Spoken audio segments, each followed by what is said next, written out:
6 years ago, the administration unilaterally chose to engage in warrantless surveillance of American citizens without court review. All right, here's that cell phone story you've been waiting for. Cell phone users beware, Big Brother may be listening. The Federal Bureau of Investigation can now hear everything you say, even when the cell phone is turned off. After September the 11th, our government assumed new responsibilities to strengthen security at home. This is no reason to hand Big Brother the keys to unlock our email diaries, open our ATM records, and read our medical records or translate our international communications. The question is, under what protections of American liberty will we conduct the necessary surveillance and the necessary spying? We've passed a new anti-terrorism law. We have violated the civil liberties of all the American people. I, George Walker Bush, do solemnly swear. Do solemnly swear. That I will faithfully execute. That I will faithfully execute the office of President of the United States. And will to the best of my ability. And will to the best of my ability. Preserve, protect, and defend. Preserve, protect, and defend. The Constitution of the United States. The Constitution of the United States. So help me God. So help me God. Congratulations.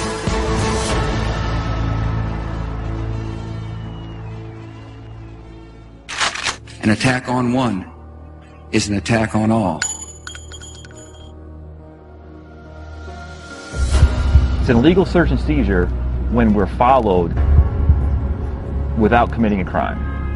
And we've gotten to a point where, under the pretense of preventing every crime possible, they are taking every one of our freedoms away. The tragedy of 9/11 was not just that those buildings came down. The tragedy is that we so quickly surrendered things that define us. And when you ask, well, did Al-Qaeda change America? No, it would have been even better if they had done it. It's much worse that we've done it.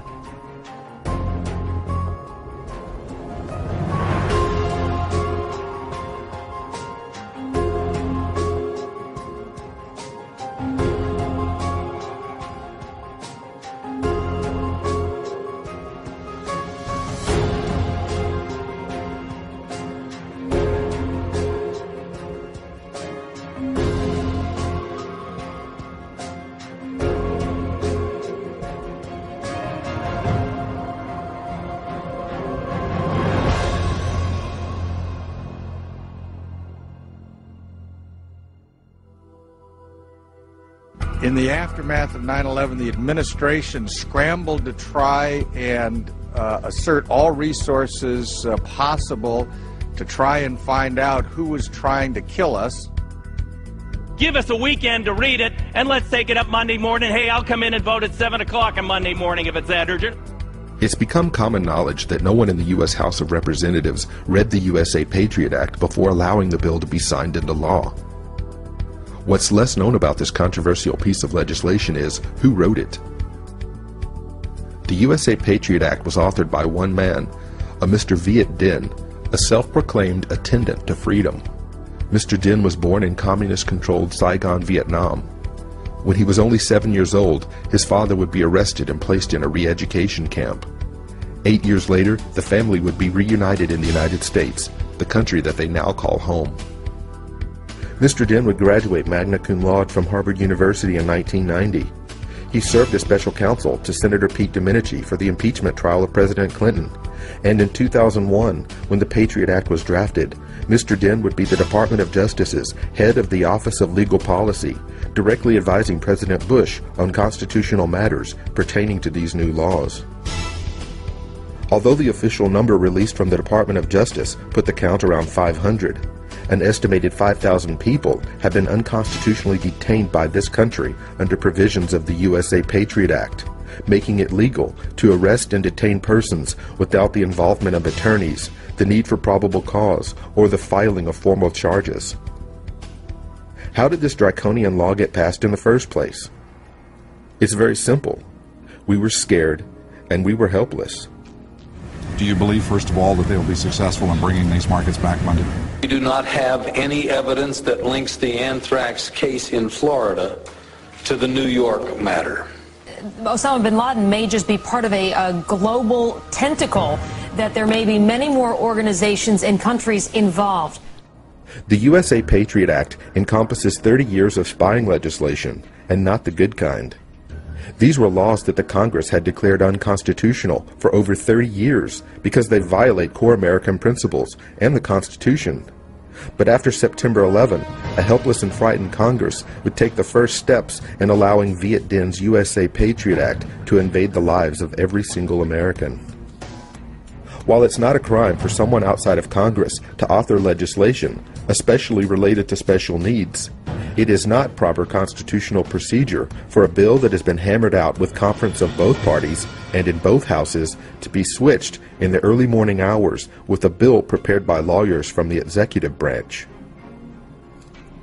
The original Patriot Act was drafted and agreed upon by both Republicans and Democrats, and by both the House and the Senate. But at the very last minute, the original version was switched with the White House-approved Viet Dinh version of the bill. Under the cover of darkness, the president would have his substitute bill printed at 3:45 a.m., only hours before the House vote scheduled for that same morning.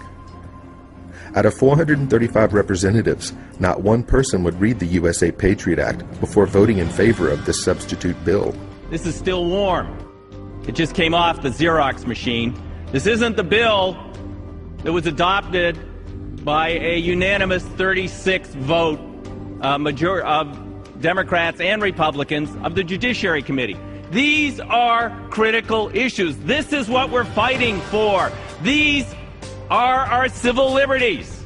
The question becomes, did a unanimous number of U.S. representatives violate their oath of office by blindly signing off on a 300-plus page bill they had never seen before, much less read? Frankly, these members of Congress did not hesitate to pull the trigger on civil liberties. I mean, even though Congress is in control of the Republicans, take a look at the votes. Most of these things passed with huge Democratic support. These constitutionally fatal bills would be contrived and set into motion equally by both political parties, and the ideology of their attacks would be defended to its death. To those who scare peace-loving people with phantoms of lost liberty, my message is this: your tactics only aid terrorists. There are 27 amendments to the U.S. Constitution. Of those, the first 10 amendments are known as the Bill of Rights, our most guarded freedoms, set in writing and signed by true patriots to the United States of America. This law decimates our Bill of Rights. The USA Patriot Act passed overwhelmingly in both the House and the Senate, giving the Bush administration full authority under the law to violate the most fundamental principles outlined in our Bill of Rights, the right to privacy. America's right to privacy ended on October 26, 2001, with the signing of this bill. First Amendment. Congress shall make no law abridging the freedom of speech. The Patriot Act requires that librarians turn over the reading records of the library's patrons at the unwarranted request of the FBI. Cooperation is mandatory, and under penalty of imprisonment, the librarian may not reveal the existence of the FBI's request. What happened to our basic right to privacy if we can no longer read a book or scan the internet in this country without Big Brother taking a sneak peek over our shoulders? The terrorists know this law exists. Are we to believe that this law actually catches would-be terrorists? One of the things I think is most concerning there is when the person gets no notification. So you're investigating me, is people are learning things, they think they're learning things about me, I have no recourse. I don't even have a right because I don't know about it. Everyone in the world, everyone in the country can think I'm a terrorist, and I can't do a thing about it because I don't know they think that. They can't tell me. Fourth Amendment. The right of the people to be secure in their persons, houses, papers, and effects. The Patriot Act allows for the illegal search of your home and property without your knowledge or consent, and completely without a search warrant or probable cause. Certain provisions in the USA Patriot Act, like the aptly nicknamed sneak and peek provision, allow law enforcement officers to secretly enter any home in the United States for the purpose of surreptitiously gathering computer files, reading materials, and any other information about that person learned from an illegally conducted examination of their private property. Do you have anything to hide? The truth is, everyone does. The question is, do we trust any administration to not use these extraordinary powers against their political enemies? And what if you or I were one of these political enemies? All of these people on the Hill who say that they believe in strict construction and they believe in, they don't like liberal interpretations of the Constitution. Well, the Constitution here says you need probable cause for a crime, and yet they routinely ignore it. Why? Because they want to. And they think that everyone that's under FISA probably aren't very good people anyway. Well, you know what? We don't know who those people are. They could be any one of us. That's the problem. You can have an insertion team go into your house and they can scrub your computer and they can put devices on your keyboard and be out within 15 minutes. And you'll never know that you were denied one of the most precious things that define Americans, which is privacy. The Fifth Amendment guarantees that no person shall be deprived of life, liberty, or property without due process of law. The Patriot Act makes it completely legal for anyone to be incarcerated indefinitely, without the right to a lawyer, without the ability to face your accusers, without access to the courts and judges, and completely without any form of due process guaranteed in the Bill of Rights. This in effect violates the Sixth Amendment, which guarantees every person the right to a speedy and public trial, and the Eighth Amendment, against cruel and unusual punishment.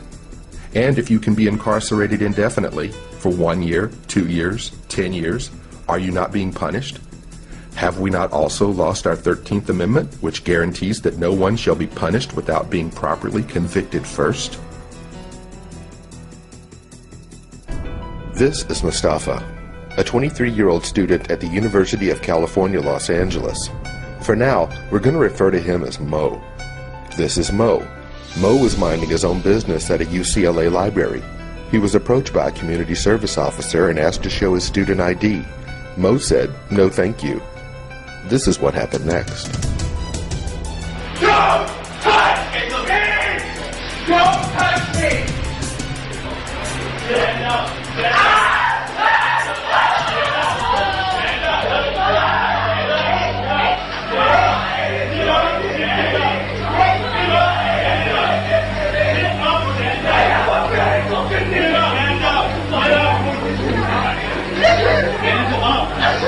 Here's your Patriot Act! Here's your fucking abuse of power! Stop fighting us! I'm not fighting you! I said I would leave! I said I would leave! Yeah, I want their badge numbers. Yeah, you gonna get your badge number? I like their badge numbers. I got tased for no reason. I was leaving this godforsaken place. You stopped me. You're abusing your power. You've just witnessed someone being tortured and incarcerated for refusing to show their papers to the authorities. Is this the society that we've created? A show-me-your-papers mentality, which seems can quickly escalate into government-sanctioned torture for non-compliance to an officer's unnecessary and unwarranted request. Is it possible that the atmosphere which has been created by the USA Patriot Act has worked to embolden police officers to engage in activities that, under ordinary circumstances, would not be tolerated in the United States of America? Again, the question is asked, what happened to our basic right to privacy? Answering that question and recognizing their loss of civil liberties under the USA Patriot Act, government leaders in states, townships, and cities across the United States have begun to systematically enact local legislation that prevents the enforcement of the USA Patriot Act in those localized communities. As the year 2007 closed to an end, there were 412 city, county, and state resolutions which had passed anti-Patriot Act legislation, with another 277 resolutions in the works. Maine was the first state to pass legislation against the USA Patriot Act, followed by 7 other states: Alaska, California, Colorado, Hawaii, Idaho, Montana, Vermont, and ironically, the District of Columbia.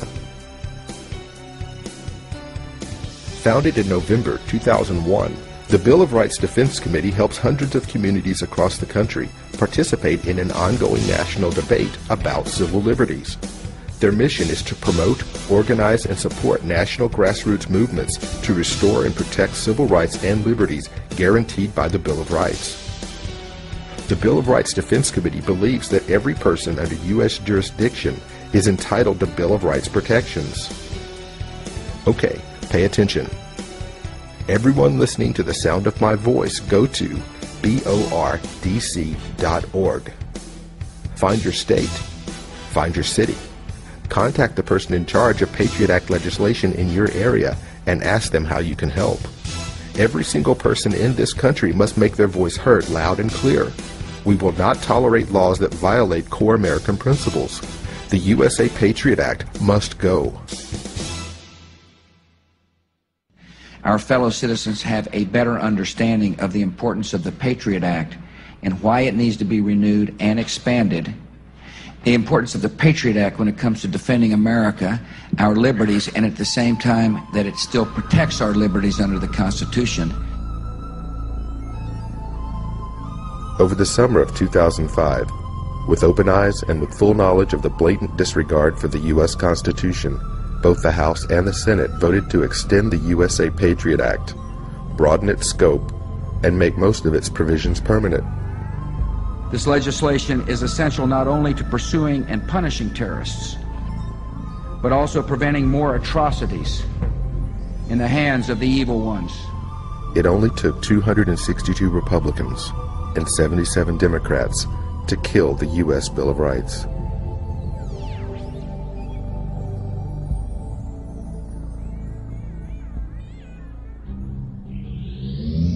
You are watching our special storm alert coverage of Hurricane Katrina. This morning I spoke with Senator Circulation as we take emergency management teams not only at the federal level but at the state level about the Hurricane Katrina.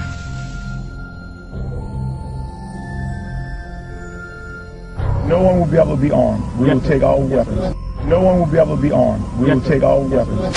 Police department! Police department, anyone home? All of a sudden, they were banging on the front door, the side door, and the back door. And they said, "Let us in." I said, "It's not even loaded." And I dropped it on the floor. You got a gun, Well, they punched me in the face. Look at my black and blue marks. Look at what they did to me. At the direct orders of New Orleans Mayor Ray Nagin, the New Orleans Police Department, the National Guard, DEA, ATF, and U.S. Marshals began breaking into people's homes at gunpoint, confiscating lawfully owned firearms, and in many cases, evicting the residents from their own homes. Most Americans believe that of all their civil rights, the one that they would never have to fear losing would be their Second Amendment right to keep and bear arms. However, in the wake of a declared state of emergency, when gun confiscation can legally take place, how do you draw the distinction between disarming law-abiding citizens and the true criminals at large? And an even better question is, how do you justify removing someone's only line of defense in a time of true crisis where ownership of a firearm may become your only way of defending you, your family, and your property from death and destruction?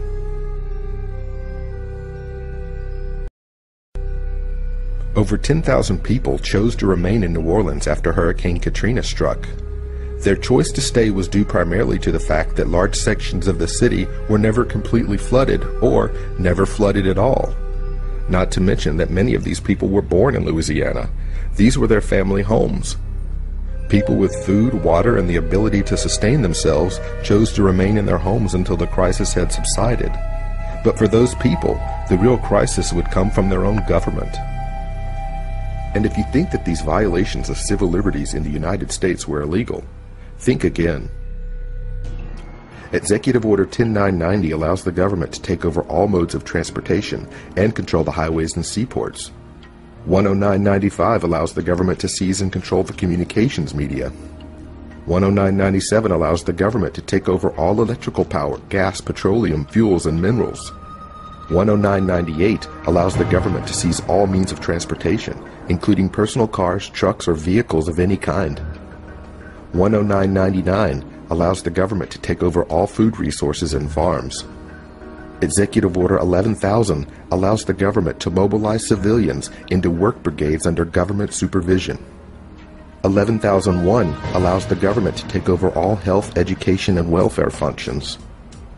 11,002 designates the Postmaster General to operate a national registration of all persons. 11,003 allows the government to take over all airports and aircraft, including commercial aircraft. 11,004 allows the Housing and Finance Authority to relocate communities, build new housing with public funds, and designate areas to be abandoned. 11,005 allows the government to take over railroads, inland waterways, and public storage facilities. 11,921 gives the Federal Emergency Preparedness Agency the authority to take over all banking institutions in the United States. As we've just seen, there are laws on the books that make it perfectly legal for the United States government to suspend citizens' rights. However, if we look to the founding documents for guidance, we'll find that it's not our government that bestows these rights upon us in the first place. According to the founders, all of our rights are unalienable. So what does that mean? According to Webster's dictionary, the definition of unalienable is not capable of being transferred to another, or in layman's terms, non-negotiable, not to be forfeited, or birthright. How much plainer can it possibly be? Our founding documents tell us that these rights cannot be transferred or taken away by anyone, not by any person, not by any government. So if the government passes laws that violate the Constitution, how can they enforce those bad laws? It's very simple. We let them do it.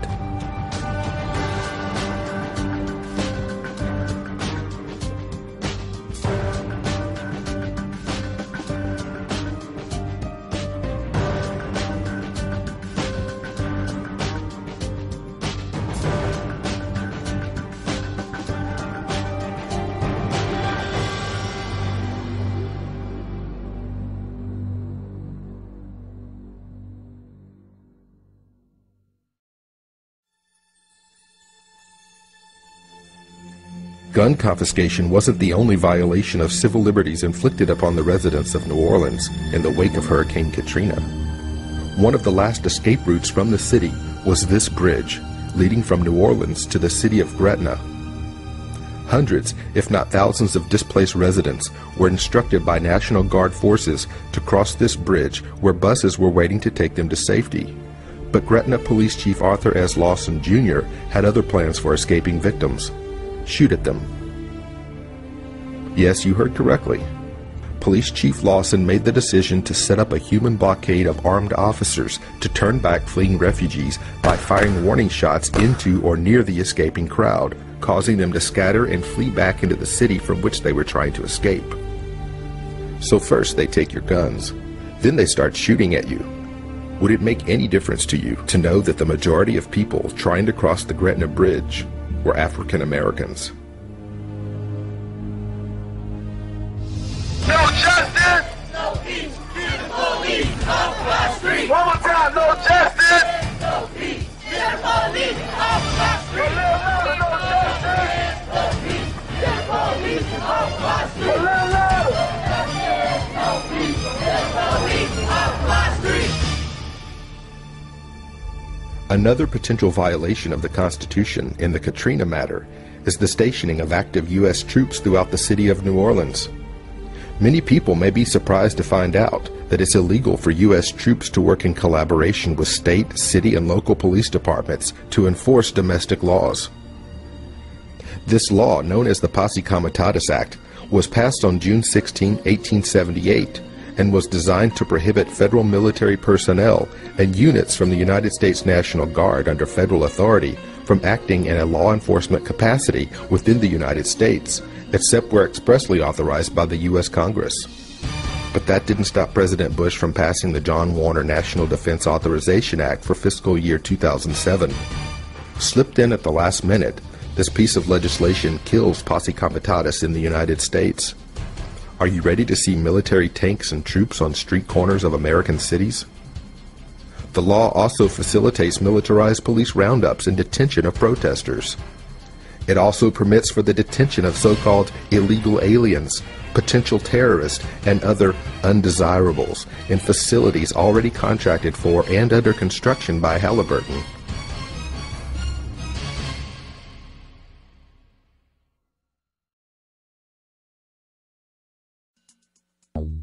Whether you blame the inadequate funding of Louisiana levee projects, or the lack of action on behalf of the Secretary of Homeland Security, or the Director of the Federal Emergency Management Agency, or the Governor of Louisiana, or the President of the United States, the bottom line is over 1,500 people died in New Orleans.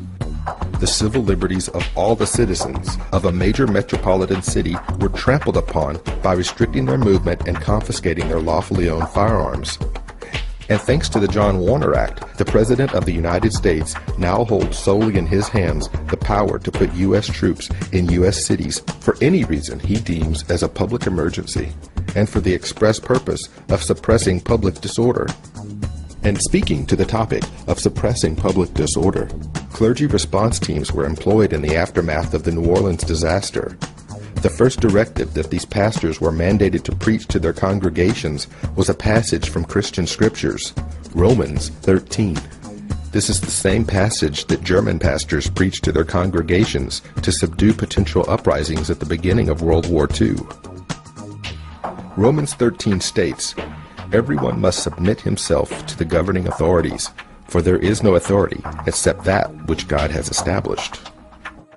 There can be no doubt that the founders of this country were overwhelmingly influenced by the teachings found in Scripture. And as a result, those philosophies profoundly influenced our founding documents and laws. Okay, I'll go with that. The United States was founded in the name of God. But please keep in mind that that was over 200 years ago.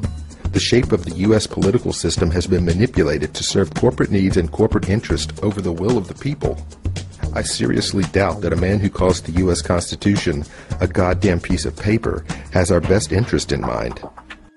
Perhaps the question we should be asking before we voluntarily submit to any government is, which God does this government serve?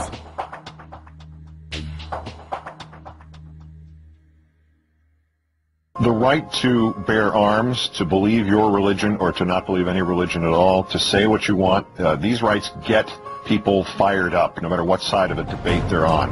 Is not habeas corpus essential to all of them? You don't have that, no matter what the Second Amendment says? That's right. Actually, habeas corpus, all those rights are meaningless, because it's habeas corpus that allows you to get to a court who can hear your complaint. Step by step by step. You start off with little steps. Each thing that happens, you start to accept more and more. And if you look at history and you look at other countries, you see that. If you start off with Adolf Hitler, he didn't announce, you don't have any rights today. It was, you have rights, but then there was a little erosion, a little more, a little more. Once a right has been eroded, it makes it easier to go to the second and third step. And that's why I think it's important from the very beginning to resist it.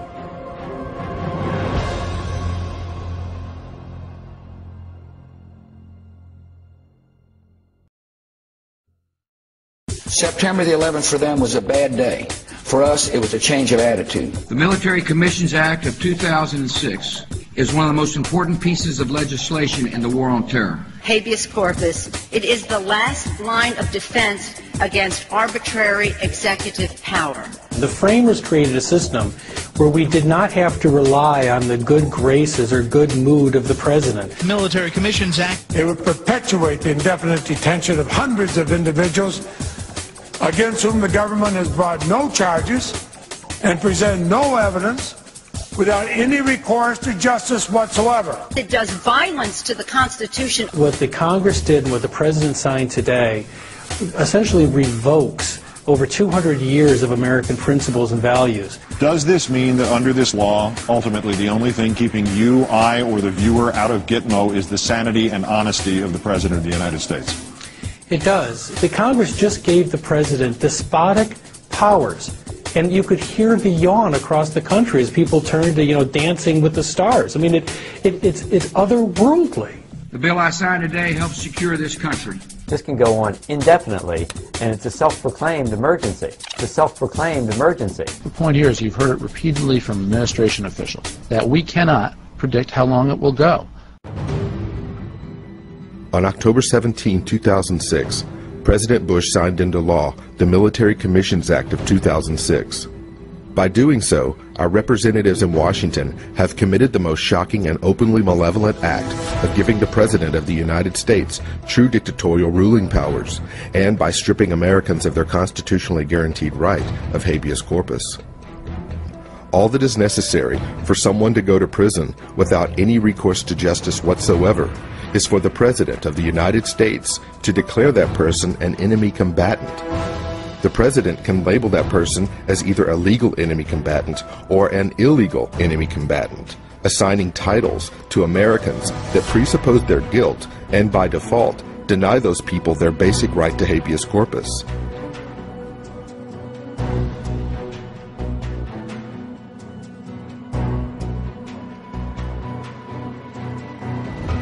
Adopted in 1787, the U.S. Constitution specifically states that the privilege of the writ of habeas corpus shall not be suspended unless when in cases of rebellion or invasion the public safety may require it. So what is habeas corpus? Habeas corpus is actually Latin for "you have the body." Also known as the Great Writ, habeas corpus is a petition filed with the court by a person who objects to his own or another person's detention or imprisonment. But it's more than that. In family law, habeas corpus allows children who've been wrongly removed from a parent or a guardian to be returned to that parent or guardian. If you go to jail for any reason, habeas corpus is your get-out-of-jail-free card. It prevents jurors from being imprisoned for returning a verdict that the presiding judge may disagree with. And up until October 2006, it prevented the President of the United States from being able to secretly lock up anyone and throw away the key on his sole authority. Vested with the power to remove any citizen's right of habeas corpus, the President of the United States arguably has more power now than the King of England did at the time of our revolution in 1776. I disagree with your assertion of unchecked power. If this were a dictatorship, it'd be a heck of a lot easier. Just so long as I'm the dictator.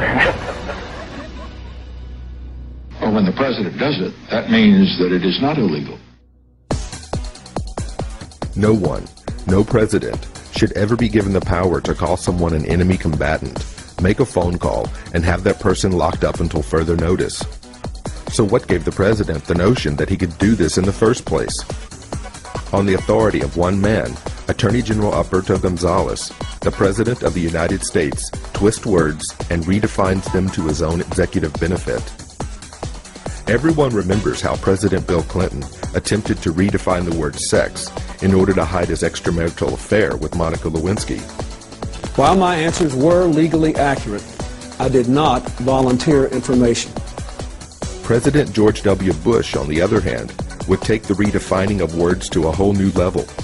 Included in the Military Commissions Act of 2006 is the government's new definition of torture. We were using techniques like isolation, sleep deprivation, inducing hypothermia, using military working dogs. We used strobe lights and loud music for sensory overload. These things are all violations of Geneva Conventions for enemy prisoners of war. So is waterboarding constitutional? I don't know what's involved in the technique. If waterboarding is torture, torture is not constitutional. If it's torture, that's a massive hedge. As I've said before, the United States does not torture. It's against our laws and it's against our values. It's been reported that with Khalid Sheikh Mohammed, he was what they call waterboarded. I'm not going to talk about techniques that we use on people. It's against our laws and it's against our values. All of the government's documents, all of the White House documents go to this issue of redefining torture in a way that we don't define it in the United States or in the world. And that definition says torture only occurs when someone's at the risk of immediate full organ failure or death.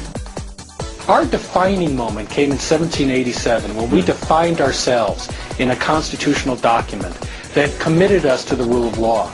And What would happen here if we embrace torture at the President's invitation would be to redefine ourselves, and we will become something that we have long fought against. The Military Commissions Act gives the President absolute power to decide who is an enemy of our country, to imprison those people indefinitely without charging them with a crime, and the ability to define what is and what is not torture and abuse. It also retroactively protects the President from prosecution for having issued orders to illegally torture prisoners in his own possession. How can we expect our leaders in Washington to obey the U.S. Constitution if they don't even know the U.S. Constitution?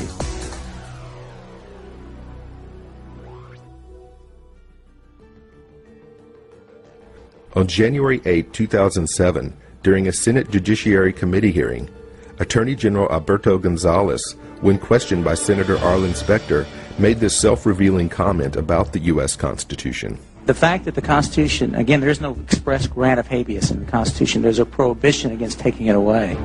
But it's never been the case. I'm not aware of a Supreme... Now, wait a minute. The Constitution says you can't take it away, except in case of rebellion or invasion.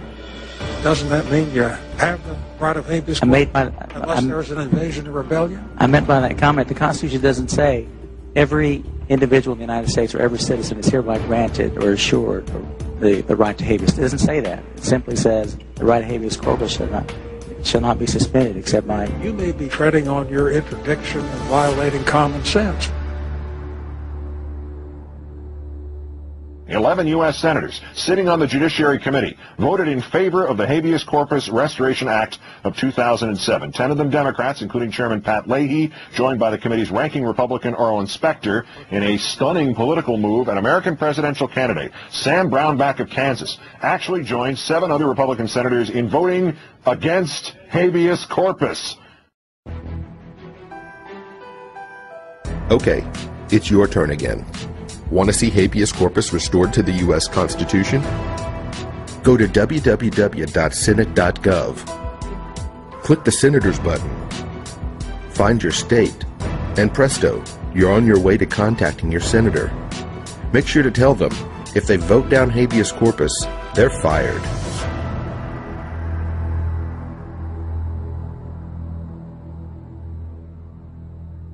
In April of 2007, Representative Jane Harman introduced one of the most terrifying bills ever to make its way onto the House floor. The Violent Radicalization and Homegrown Terrorism Prevention Act of 2007 amends the Homeland Security Act of 2002 and seeks to add provisions pertaining to the prevention of homegrown terrorism. The bill's focal point is centered on terrorism by individuals born, raised, or based and operating primarily in the United States. H.R. 1955 specifically targets the civilian population of the United States and makes having certain thoughts a crime. What do we want? Truth now! What do we want? Now! This bill makes it a crime for the people of the United States to have certain thoughts floating around in their head that may be contrary to the conventional wisdom of the current administration. Are you a terrorist? You just might be. As defined in the bill, homegrown terrorism is a term meaning the use, planned use, or threatened use of force or violence by a group or individual. I think we can all agree that preventing violence is a good thing, but the red flag being waved in front of our faces actually comes from the use of the word force. According to the American Heritage Dictionary, the word force is defined as the capacity to do work or cause physical change, intellectual power or vigor, especially as conveyed in writing or speech, a capacity for affecting, influencing, or persuading the mind or behavior. Here's where you really begin to understand what the bill is attempting to regulate. Let's read the bill's intended uses and substitute the word force with the actual definitions. Homegrown terrorism is a term meaning the use, planned use, or threatened use of intellectual power or vigor, especially as conveyed in writing or speech. Homegrown terrorism is a term meaning the use, planned use, or threatened use of persuading the mind or behavior of another person. According to the bill, You might be a terrorist if you use or plan to use your powers of persuasion to change someone else's mind, either through writing or through speech.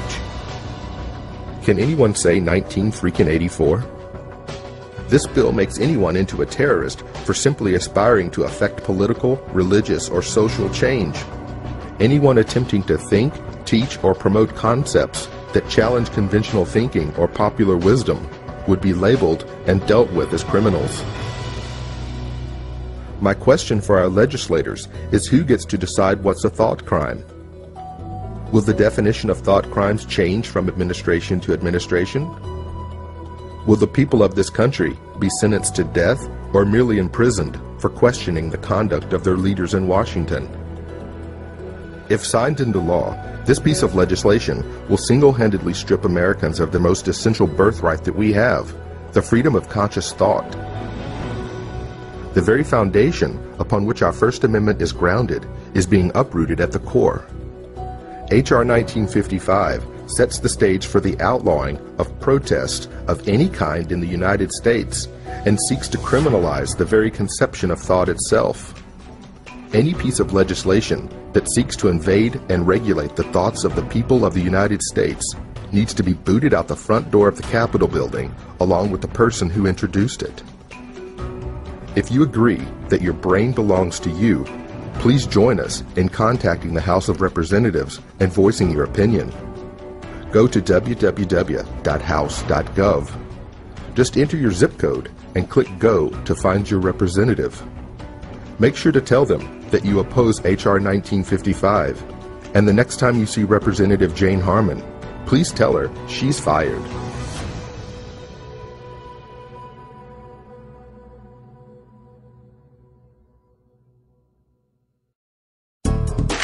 We're not mining or trolling through the personal lives of millions of innocent Americans. With great power comes great responsibility. In Chicago, on July 21, 1944, Missouri Senator Harry Truman was tapped on the floor of the Democratic National Convention to join FDR as vice presidential running mate. 3.5 years into World War II, the duo was elected. After only 3 meetings with President Roosevelt, Truman was sworn in as president on April 12, 1945, following FDR's death. The independent Missouri native had virtually no foreign intelligence experience and had not even been briefed on the government's Manhattan Project, the creation of the atomic bomb. Within weeks, however, the gentleman farmer, Truman, had his finger on the proverbial button, launching the first nuclear attack in history. As the atomic presidency unfolded, Truman utilized supreme control over a nation's power structure when he oversaw the creation of the United Nations, the CIA, the National Security Council, and eventually what would become the National Security Agency. The NSA, or no such agency, was totally secret when Truman signed the order in 1952. The NSA has since grown to be the premier super-snooping intelligence agency in the world. The agency does not engage in wiretapping, so to speak, where you think of one person listening to a specific phone conversation. Au contraire, the NSA collects signals intelligence, or SIGINT. Basically, the NSA intercepts entire streams of electronic communications containing millions of phone calls, electronic communications, and emails, then runs all of the intercepts through very powerful computers and past very intelligent data analyzers. The NSA is one of the most secret and most secretive assets in the United States intelligence community. Housed at Fort Meade, Maryland, inside the Beltway, just minutes from Washington, D.C., is the NSA's Crypto City, which houses the nation's largest collection of the most powerful computers, the top tier of computer scientists, advanced mathematicians, and the best language experts in the world. This massive complex has unimaginable capabilities, literally vacuuming up millions of calls, compiling databases and phone calls and internet traffic. This spy agency was created by Truman in 1952 to gather foreign intelligence, but by the summer of love, they had acknowledged spying on domestic citizens, including civil rights leaders and peace activists. The NSA shared the information with its consumers, the FBI, the CIA, the Secret Service, and by 1969 saw Nixon use the Minaret program to produce a domestic watch list of 600 known and evidenced American citizens whose communications were monitored. The Bureau of Narcotics and Dangerous Drugs and the Office of the Narcotics Coordinator, predecessor of the DEA, received NSA intercepts which included New York City's Grand Central Station's payphones. After Watergate and growing concerns of illegal executive spying on citizens, the Pike and Church committees in Congress attempted to reel in spying on Americans.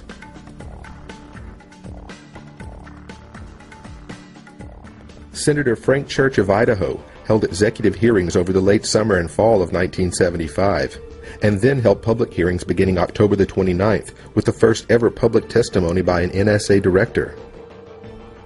The hearings and subsequent congressional latitudes lead to the creation of the Foreign Intelligence Surveillance Court in 1978. FISA, the Foreign Intelligence Surveillance Act, created a secret court. Yes, you heard correctly. FISA created a secret court.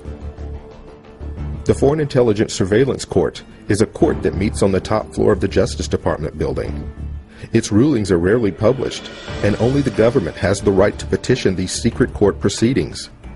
The judge in this secret court has no discretion to deny the request, and the recipient of the court's order is barred from telling anyone about the order except those necessary to its execution. So the government can get a secret warrant from a secret court in a secret building, and then it can get all of your secrets.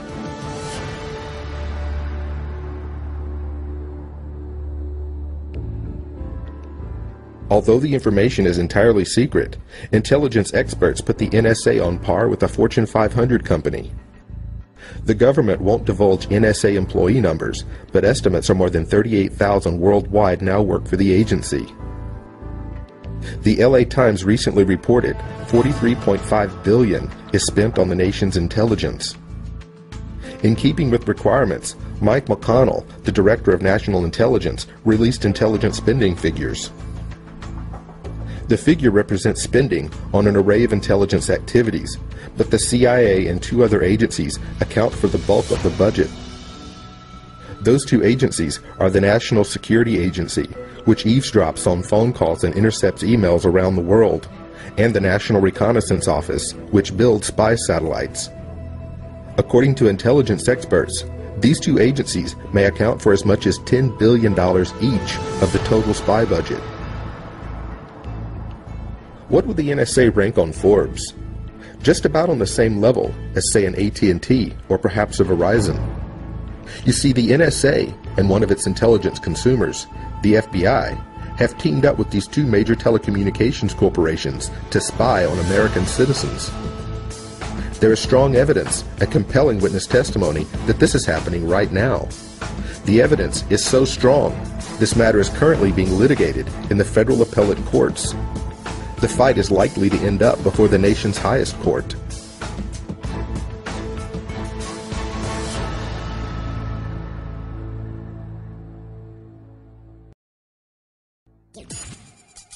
I'm not going to comment on the article that appeared in USA Today yesterday. Let me say once again, though, that everything that the agency has done has been lawful, that the only purpose of the agency's activities is to preserve the security and the liberty of the American people. The President has authorized a much more narrow program. Not under the program in which I'm testifying, that's right. So it is beyond the bound of the program which I'm testifying about today. This very important program, the current program, this program, this program, this program, the program, programs, monitor the program, this program, this program, this program, and this program, this program. On this particular program, I've reauthorized this program more than 30 times since September the 11th attacks. Following the attacks of September the 11th, the President issued countless proclamations, executive orders, and signing statements, claiming powers never before imagined. Just how many programs does the President have? The New York Times reported in December 2005 that President Bush had authorized domestic spying and had bypassed the secret Foreign Intelligence Surveillance Court. As if it's not bad enough that the Chief Executive Officer of the United States is blatantly authorizing the violation of the civil liberties of its citizens, it took 3 years for this information to become news. Upon request of the executive branch, the New York Times withheld publication of the story. These events are reported to have occurred with the signing in 2002 of an alleged top-secret executive order authorizing the program. Again, which program? With this war on terror, the president has claimed the status of a maximum leader of sorts. It happens with all such declarations. Once you declare a war, the president then possesses superpowers. We've seen this countless times. The war on poverty saw President Johnson have legislative support to pass Great Society programs, and Reagan to the present administration have been able to capitalize the war on drugs to exact billions of taxpayer dollars with questionable at best results. What the results are is a war on freedoms.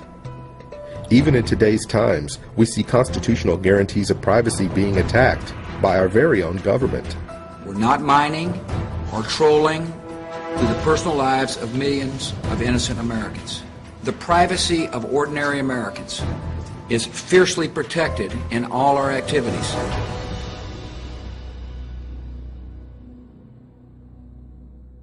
I was the one who brought forward some internal documents from AT&T which demonstrate an illegal installation, which I know from first-hand experience because I worked in that office.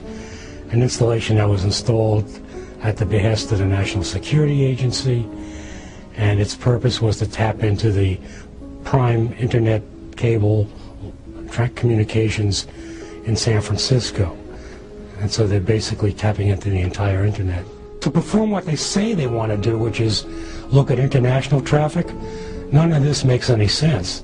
These installations only make sense if they're doing a huge, massive domestic dragnet on everybody in the United States. In 1886, Supreme Court Justice Joseph P. Bradley, delivering the opinion of the court, said this: "It is not the breaking of his doors and the rummaging of his drawers that constitutes the essence of the offense, but it is the invasion of his indefeasible right of personal security, personal liberty, and private property." As evidenced, the Supreme Court recognizes an individual's right to privacy, but what does the word privacy actually mean? The American Heritage Dictionary defines privacy as the condition of being secluded from the presence or view of others, the state of being concealed, secrecy. So when we think of privacy, what we really mean is the right to be concealed, or the right to secrecy. According to a recent Associated Press story on Donald Kerr, the principal director of national intelligence said there was a new definition of privacy. Privacy can no longer mean anonymity. It should mean that government and businesses properly safeguard people's private communications and financial information. So if privacy can no longer mean anonymity, maybe we need to take a closer look at the meaning of the word anonymity. According to the American Heritage Dictionary, anonymity means the quality or state of being unknown or unacknowledged. Okay, let's put all of those words together. The term right to privacy really means the birthright of being concealed. Concealed from, yes, you guessed it, concealed from our federal government. But that's exactly what the principal director of national intelligence is asking the American people to throw away. We're being told that we must abandon our supreme right of being concealed and unmonitored by our government.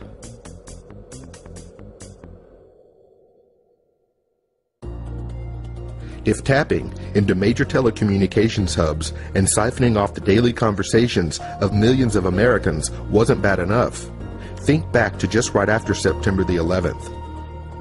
The president asked for these extraordinary spying powers in order to prevent future attacks on the homeland.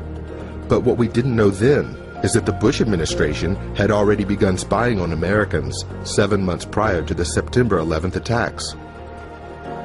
Shortly after the attacks, President Bush would ask Congress for legislation that would make his illegal spy programs perfectly legal under the president's new law. Remember, the USA Patriot Act was switched at the last minute with the president's personally approved and thoroughly unconstitutional version of the bill. So the president authorized the NSA to data mine the daily communications of every person in the United States at least 7 months before the 9/11 terror attacks took place. First, our intelligence activities strictly target Al-Qaeda and their known affiliates. As advertised by the Bush administration, if these new spying powers that were intended to stop terrorist attacks in the United States were already in full operation prior to September 11, 2001, then why didn't these methods stop those attacks? Is it possible that someone within the Bush administration could have prevented the attacks? And if so, why didn't they stop them from occurring? Is it even remotely conceivable that 9/11 could have been allowed to happen as a way to ensure that laws were enacted to protect illegal activities that were already set into motion months earlier by the Bush administration?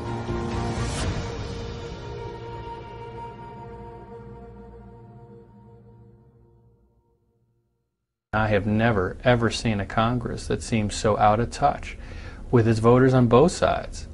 They are now routinely ignoring the views of who they represent, and that includes Republicans. They've convinced Republicans and Democrats that they have literally no choice but to vote for their party. Whether they feel betrayed or not, they constantly say, who are you going to vote for? A Republican? Or are you going to vote for a Democrat? And so we find ourselves in the sort of throes of this red state, blue state paradigm, and there's no escape. And that's the reason there's this disconnect, because they have a monopoly over the political system. Why should we fire Congress? Because they use the Constitution of the United States as a scrap of paper. They swear an oath to follow it, and then they reject it. That was their employment document. They haven't followed it. Congressmen, senators, you're fired. Washington, you're fired! Washington, you're fired. Washington, D.C., you're fired. I work with Republicans and Democrats to get things done. If I was asked to sit down with the president, vice president, their staff, Congress, and the Senate, and why would I give them their walking papers? It would basically be this: they are not serving the interests of the people at large anymore. When the Founding Fathers created the country, they didn't start with the Constitution. They finished with the Constitution. They started with the change. They started with getting the people in power who were causing problems out of power. The founders of this country weren't particularly interested in political parties. They called them the factions, and they thought they would be the destruction of the country. Firstly, I would get rid of every lobbyist in these United States. No more lobbyists. We have got to hold Congress' feet to the fire. They are the only government entity authorized to declare war on another nation. I don't know why we're there. I think it's a lie. It has nothing to do with 9/11.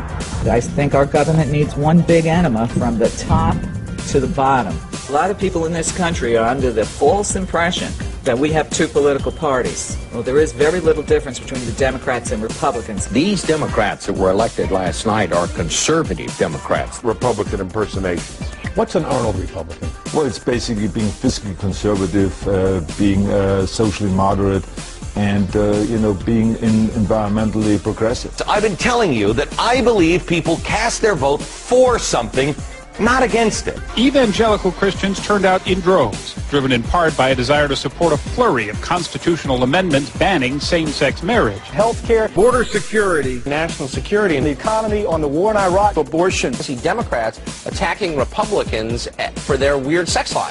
Ultimately, Tucker, I don't think it ends up changing any votes. Sectarian violence. Democrats are divided. The withdrawal of American forces from Iraq. A precipitous withdrawal would be injurious to the United States. I think most people agree with that. The one thing that's not credible, as the National Review pointed out, is stay the course. It's true that Republican leadership put our country in this mess. But let's not forget that both Republicans and Democrats signed their names to bills that killed the U.S. Constitution. Both parties have jointly put our Bill of Rights in jeopardy, and now they want your vote. You've probably heard it said that voters don't go to the polls to vote against something. They go there to vote for something. So what are you going there to vote for? Abortion, gas prices, gay marriage, Social Security, taxes, health care, immigration? Well, guess what?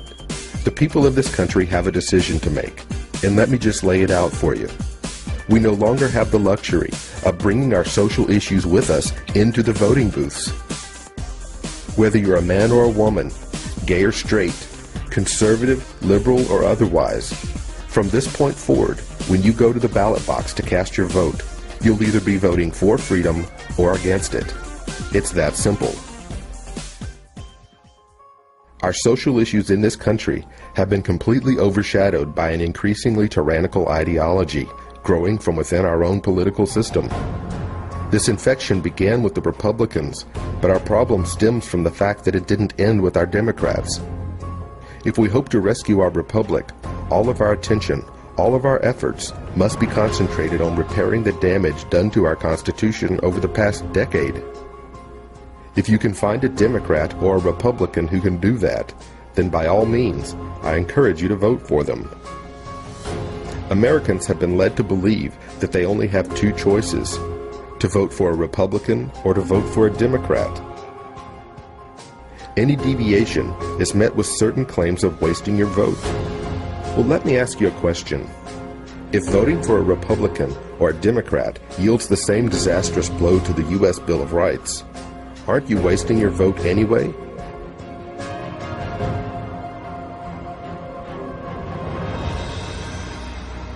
We need leaders who will observe the rule of law and leave all of the interpretations to the judiciary branch of our government. This country needs men and women who will put the rights of the sovereign people over the privileges of corporations and power grabs by presidents. We must have political candidates who will stand before the American people and pledge that they will go to Washington and fight for the restoration of our civil liberties. And then we need them to go to Washington and with the utmost conviction make their promises a reality. When the citizens of this country finally wake up and realize the constitutional crisis that we are in, then and only then will we see men and women of true character and true honor racing to meet the test of history. Our only criteria for these offices of public servants is that they uphold their oath to support and defend the Constitution of the United States. Is that truly so difficult?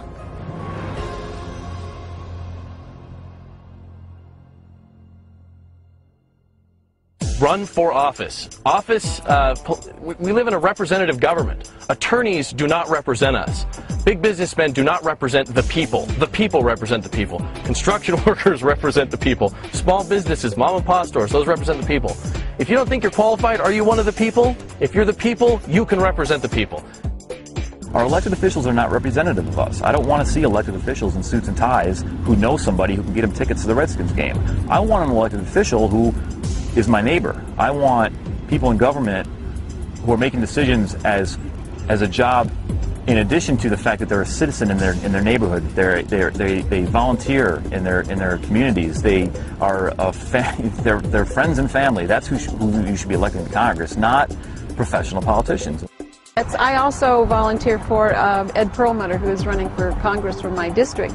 And part of the reason I'm working for him is because when the elections were coming up, I knew I wanted to get involved politically.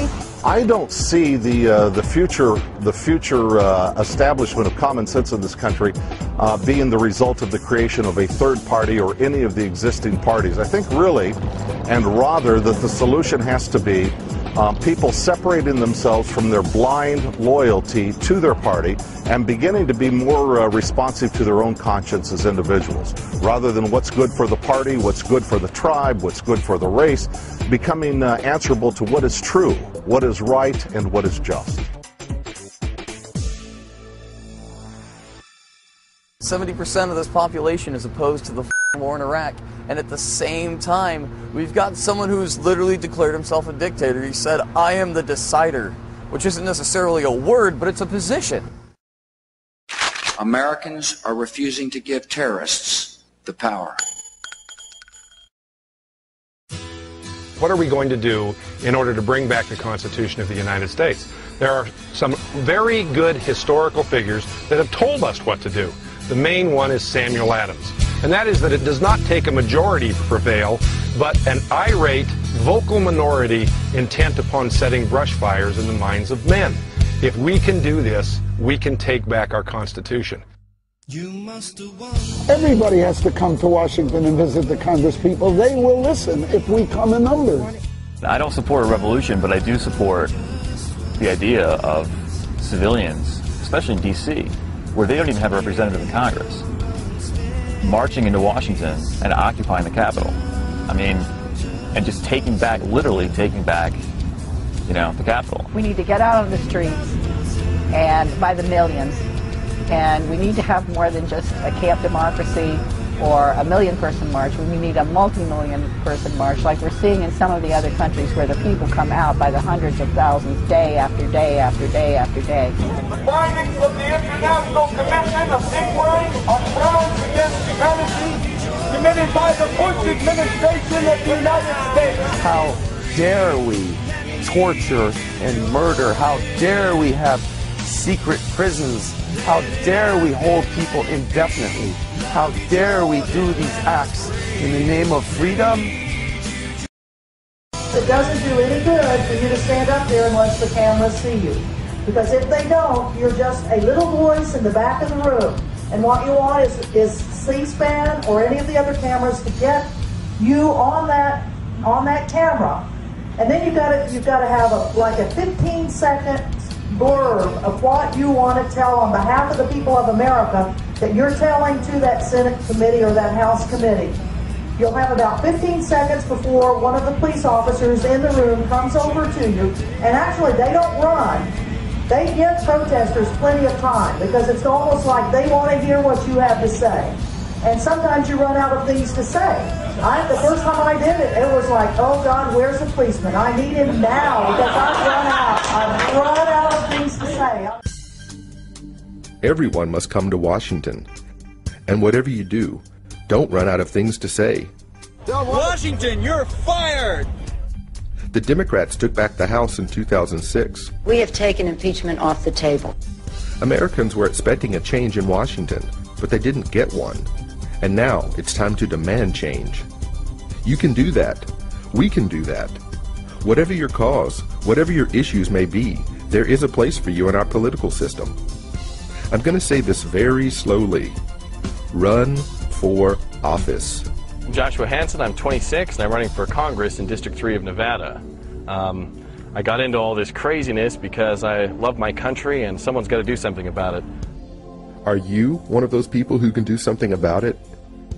You can start by running for your local city council, or if you're more ambitious, think governor, think senator.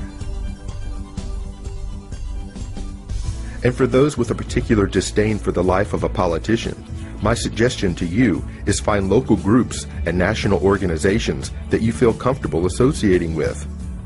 Here's just a few suggestions. Civilrights.org, the Center for Constitutional Rights, Not in Our Name, the Declaration of Peace, and the Bill of Rights Defense Committee. These websites maximize the power of the internet by bringing people together from all over the country. You use the internet to enable you to meet a wider group of people and to meet people in different areas that you wouldn't normally come into contact with, and that can enrich your life and help affect change. The internet is what brought this demonstration together today. Another very good place to start is by working with your local and city government to ensure that your rights are protected from the USA Patriot Act. You have to be the one to initiate the phone call. You have to be the one who attends the meetings. And you have to be the one who educates them. So does everyone have that? Run for office. Participate in a group. Get involved in your local politics. Now you're ready to do the next most important thing. Don't get all of your news from the mainstream media. Seek out alternative news sources. Again, the internet is a great place to start. Google your news topic or check out some of my favorite websites. Indie Media, Common Dreams, News with Views, Truth Out, Global Research, and Take Back Washington.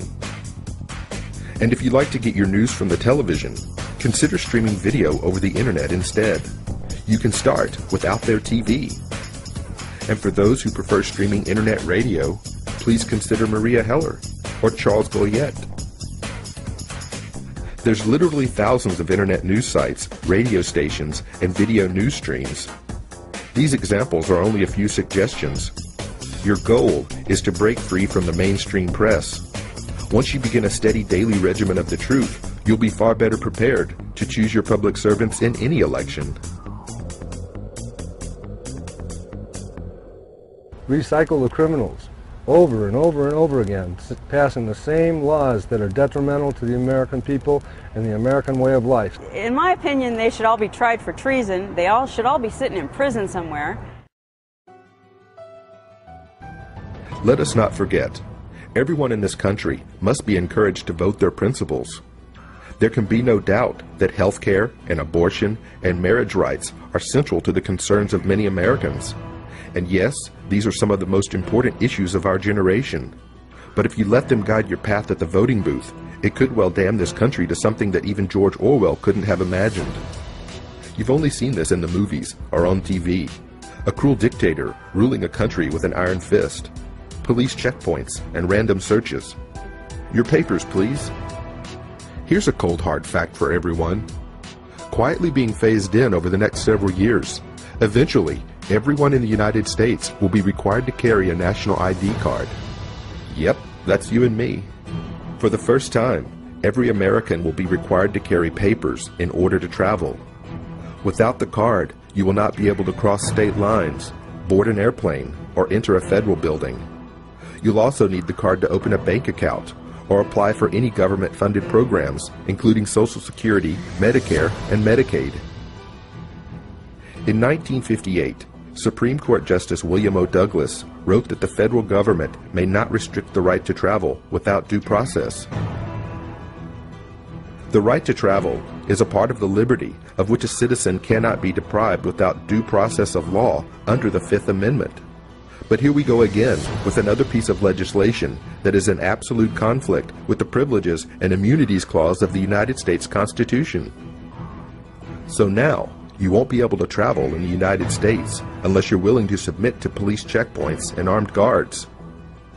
Couple those Orwellian facts with all of the other constitutionally fatal bills that we've just discussed, and people, we're living in a freaking police state.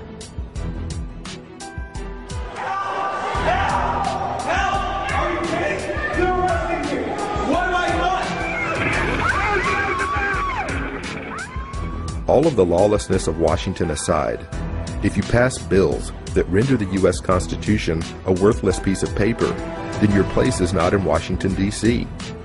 We need leaders who will uphold their solemn oath to defend the Constitution from all enemies, foreign and especially domestic.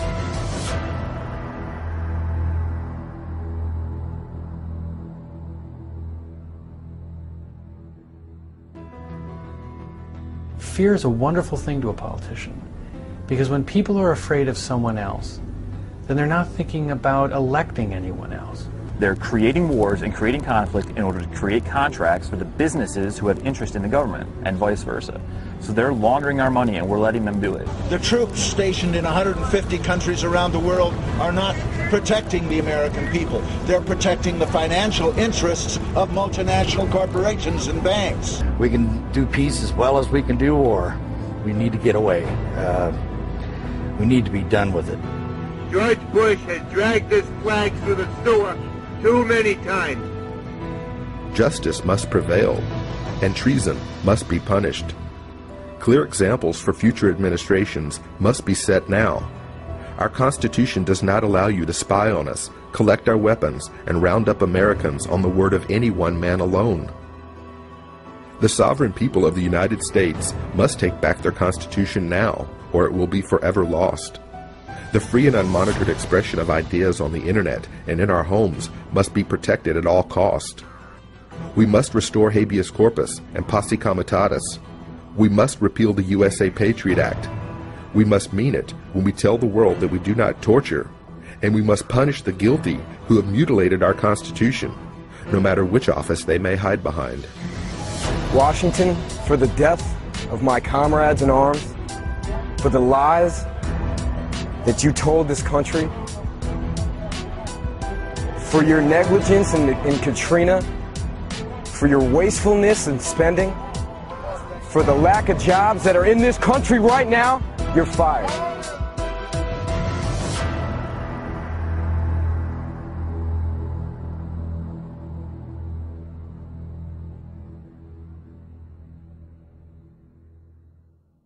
Too many people in America fear their government, and the government is being run by too many powerful agencies like the IRS and others. I think it's time the people take the country back through their representative government.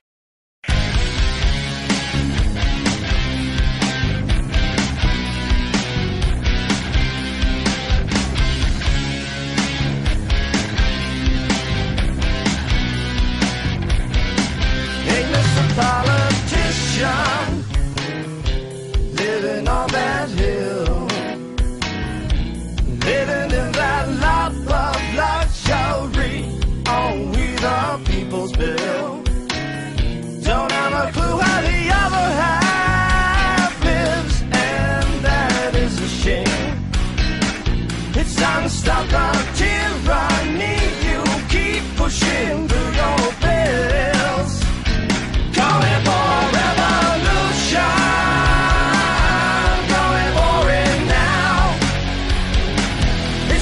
Save our Constitution while we still got the guns in our hands.